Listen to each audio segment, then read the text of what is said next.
Hello students, आप सभी लोग बहुत अच्छे से पढ़ रहे होंगे। अपना ये चैप्टर जो चल रहा है केमिस्ट्री में, अभी रासायनिक बलगति वाला, वो आपको अच्छे समझ में आ रहा होगा। मैं आपसे बार बार बोल रहा हूँ, यदि किसी को भी इस चैप्टर में दिक्कत होती है, आप मुझे कमेंट्स करें, मुझे लिखकर भेजें या मुझे डायरेक्टली कॉल करें, तो मैं आपकी इस समस्या को सॉल्व कर दूंगा। बेटा, हमारा जो टॉपिक मैंने पिछले वीडियो में आपको पढ़ाया था, वो था अभिक्रिया की आणविकता और अभिक्रिया की कोटि। क्लियर है क्या? अब आज हम जो टॉपिक पढ़ने जा रहे हैं बेटा, वो है अभिक्रिया की कोटि के आधार पर अभिक्रिया के प्रकार। क्या बोला मैंने? अभिक्रिया की कोटि के आधार पर अभिक्रिया के प्रकार, ये हमारा आज का टॉपिक है। कोटि के आधार पर बेटा अभिक्रिया 4 प्रकार की होती है। सबसे पहली है शून्य कोटि की अभिक्रिया, दूसरी है प्रथम कोटि की अभिक्रिया, तीसरी है द्वितीय कोटि की अभिक्रिया और चौथी है तृतीय कोटि की अभिक्रिया। क्लियर है बेटा? आपको ध्यान देना, मैं आपको जिस तरीके से पढ़ा रहा हूं उस तरीके से आप पढ़ने की कोशिश करें, आपको बहुत अच्छे समझ में आएगा। ध्यान देना जरा। वे रासायनिक अभिक्रियाएं जिनकी कोटि शून्य है, वो शून्य कोटि की अभिक्रियाएं कहलाती हैं। वे रासायनिक अभिक्रियाएं जिनकी कोटि शून्य है, वे शून्य कोटि की अभिक्रियाएं कहलाती हैं। वे रासायनिक अभिक्रियाएं जिनकी कोटि 1 होती है, वे प्रथम कोटि की अभिक्रियाएं कहलाती हैं। वे रासायनिक अभिक्रियाएं जिनकी कोटि 1 होती है, वे प्रथम कोटि की अभिक्रियाएं कहलाती हैं। वे रासायनिक अभिक्रियाएं जिनकी कोटि 2 होती है, वे द्वितीय कोटि की अभिक्रियाएं कहलाती हैं। और वे रासायनिक अभिक्रियाएं जिनकी कोटि 3 होती है, वे तृतीय कोटि की अभिक्रियाएं कहलाती हैं। बड़े ध्यान से सुनना बेटा, बहुत ही सिंपल मेथड में हम आपको ये चारों समझा रहे हैं एक साथ, है ना। सबकी परिभाषा जो अपन लोग बनाएंगे वो बिल्कुल एक जैसी होगी, इसलिए मैं आपको ऐसे बता रहा हूँ। वे रासायनिक अभिक्रियाएं जिनकी कोटि 0 होती है, वो शून्य कोटि की अभिक्रियाएं कहलाती हैं। वे रासायनिक अभिक्रियाएं जिनकी कोटि 1 होती है, प्रथम कोटि की अभिक्रियाएं कहलाती हैं। वे रासायनिक अभिक्रियाएं जिनकी कोटि 2 होती है, द्वितीय कोटि की अभिक्रियाएं कहलाती हैं। वे रासायनिक अभिक्रियाएं जिनकी कोटि 3 होती है, वे तृतीय कोटि की अभिक्रियाएं कहलाती हैं। क्लियर? सपोज करो कि कोई शून्य कोटि की अभिक्रिया है, A = प्रोडक्ट। सपोज करो कि कोई शून्य कोटि की अभिक्रिया है, A = प्रोडक्ट। इसमें अभिकारक कौन है? A। तो ये शून्य कोटि की अभिक्रिया के लिए कहा जाएगा कि शून्य कोटि की जो अभिक्रियाएं होती हैं, शून्य कोटि की अभिक्रियाएं, उन अभिक्रियाओं का वेग, अभिक्रिया का वेग मतलब dx/dt, उनमें भाग लेने वाले अभिकारक, अभिकारक कौन है? A। कि 0 घात में सांख्यिकी की क्या होता है? अनुक्रमानुपाती होता है। शून्य कोटि की जो अभिक्रियाएं होती हैं, शून्य कोटि की अभिक्रियाओं के लिए अभिक्रिया का जो वेग है dx/dt, वह उनमें भाग लेने वाले अभिकारक की 0 घात में सांख्यिकी क्या होता है? अनुक्रमानुपाती होता है। क्लियर है? इधर आओ, प्रथम कोटि की अभिक्रिया की बात। सपोज करो कि कोई प्रथम कोटि की अभिक्रिया है, A = प्रोडक्ट। क्या बोला आपने? ऐसा आप मान लो अपने मन से कि प्रथम कोटि की एक अभिक्रिया है A = प्रोडक्ट। तो प्रथम कोटि की अभिक्रिया का जो वेग होगा dx/dt, प्रथम कोटि की अभिक्रिया का वेग वह उसमें भाग लेने वाले अभिकारक की प्रथम घात में सांद्रता के क्या होगा, अनुक्रमानुपाती होगा। जो प्रथम कोटि की अभिक्रिया है बेटा, प्रथम कोटि की अभिक्रिया का जो वेग है dx/dt, वह उसमें भाग लेने वाले अभिकारक की प्रथम घात में सांद्रता के क्या होगा, अनुक्रमानुपाती होगा। बोलो, क्लियर है? बात समझ में आई? इधर सपोज करो कि कोई द्वितीय कोटि की अभिक्रिया ऐसी है 2A = प्रोडक्ट, मतलब इस अभिक्रिया में बेटा अभिकारक एक ही है, ठीक है, ऐसा माना हमने। तो अगर ऐसा है तो आप ऐसे लिख सकते हो कि अभिक्रिया का जो वेग है dx/dt, उसमें भाग लेने वाले अभिकारक की द्वितीय घात में सांद्रता के क्या होगा, अनुक्रमानुपाती होगा। जो द्वितीय कोटि की मान लो कोई अभिक्रिया ऐसी है कि जिसमें केवल एक ही अभिकारक भाग ले रहा है, तो ऐसी अभिक्रियाओं के लिए बेटा अभिक्रिया का जो वेग होगा dx/dt, वह उनमें भाग लेने वाले अभिकारक की द्वितीय घात में सांद्रता के क्या होगा, अनुक्रमानुपाती होगा।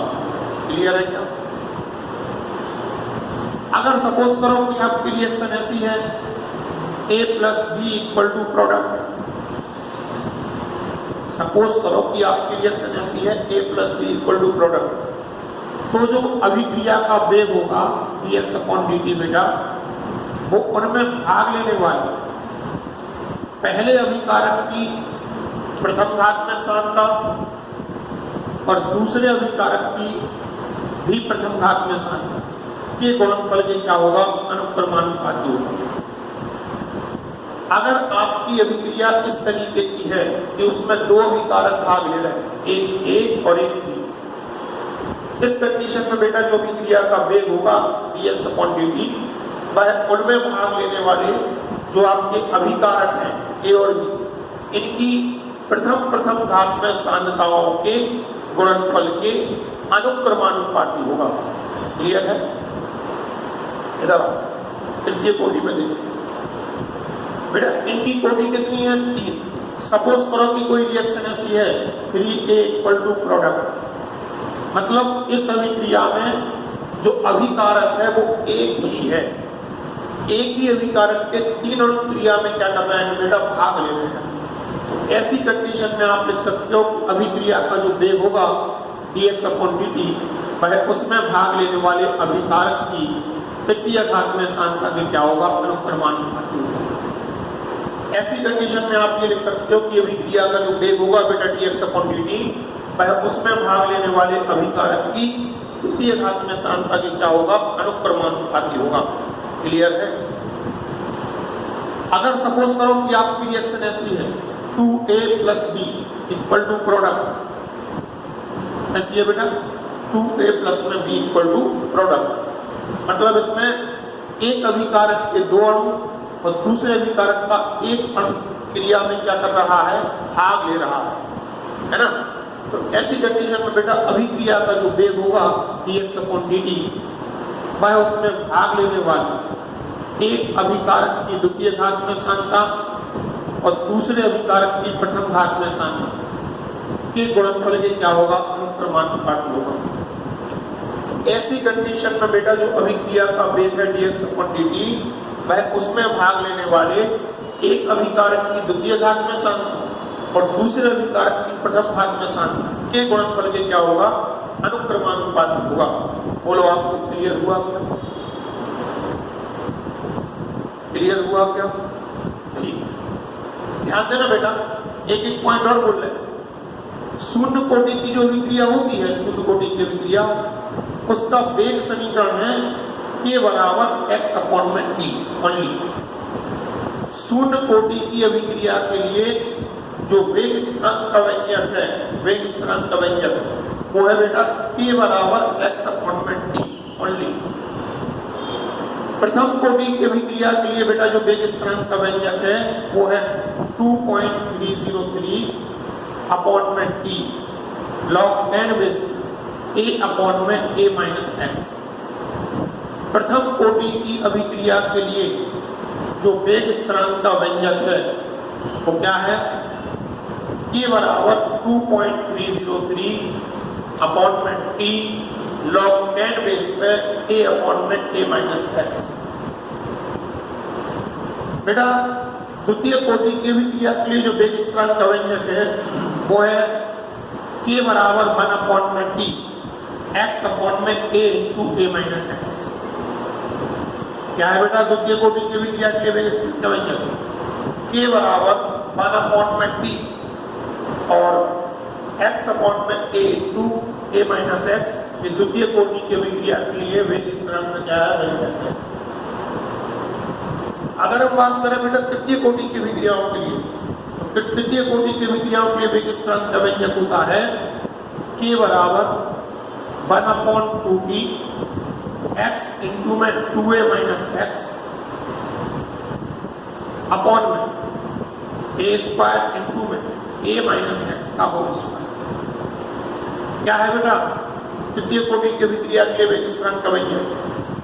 k बराबर 1 upon 2t x upon x into में 2a माइनस एक्स अपॉन में a स्क्वायर इंटू में a माइनस एक्स का होल स्क्वायर। तृतीय कोटि की अभिक्रियाओं के लिए वेग स्थिरांक का क्या है बेटा? व्यंजक है। आपको समझ में आया क्या? इन सभी सूत्रों की अगर अपन बात करें तो जहां भी x है, x वो वियोजित मात्रा है, वियोजित पदार्थ की, जब वियोजित मात्रा लिख दो, पदार्थ की वियोजित मात्रा लिख दो, पदार्थ की वियोजित मात्रा,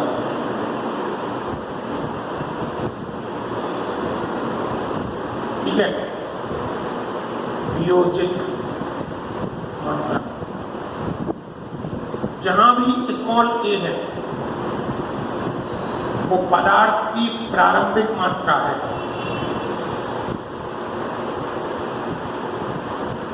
जहां भी स्मॉल a है वो पदार्थ की प्रारंभिक मात्रा है।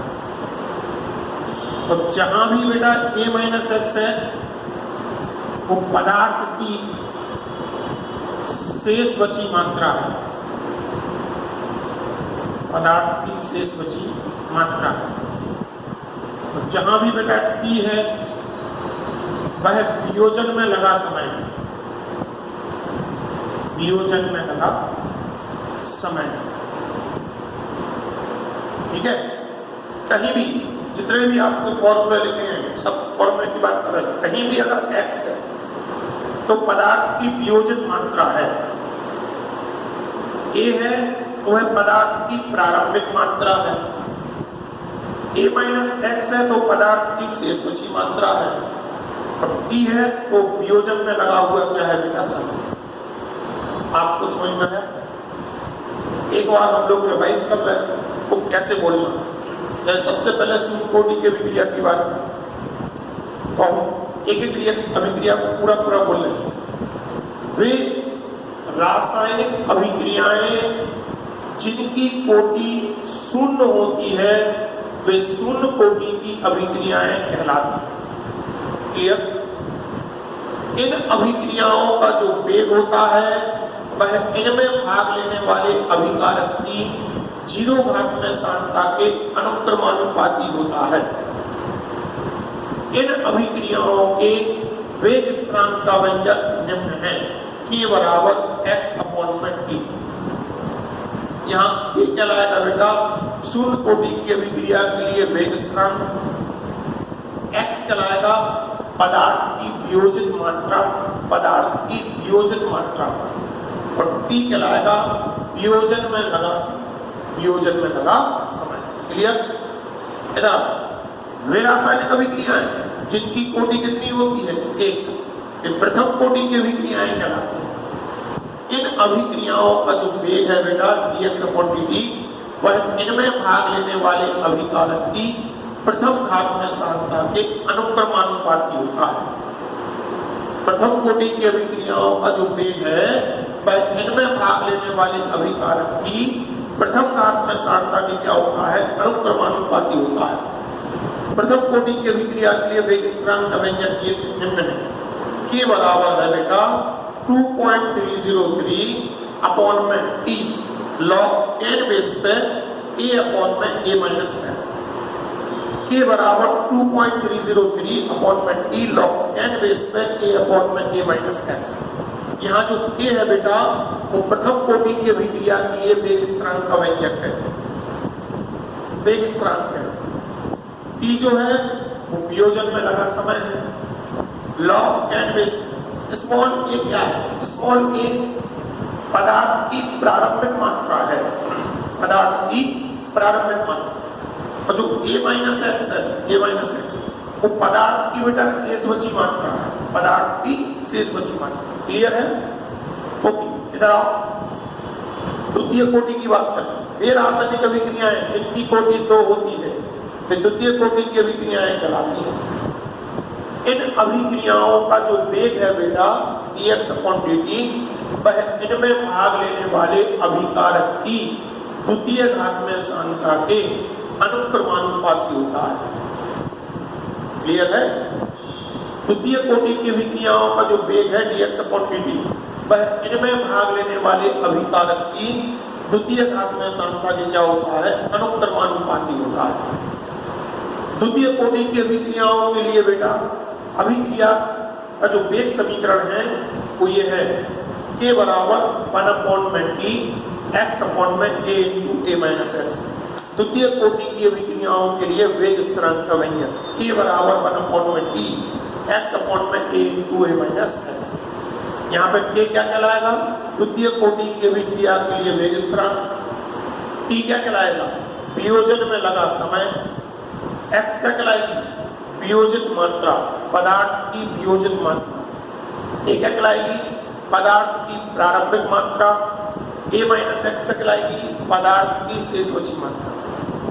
t है वियोजन में लगा समय, x है पदार्थ की वियोजित मात्रा, a है पदार्थ की प्रारंभिक मात्रा, a माइनस x है पदार्थ की शेष बची मात्रा। इधर आओ।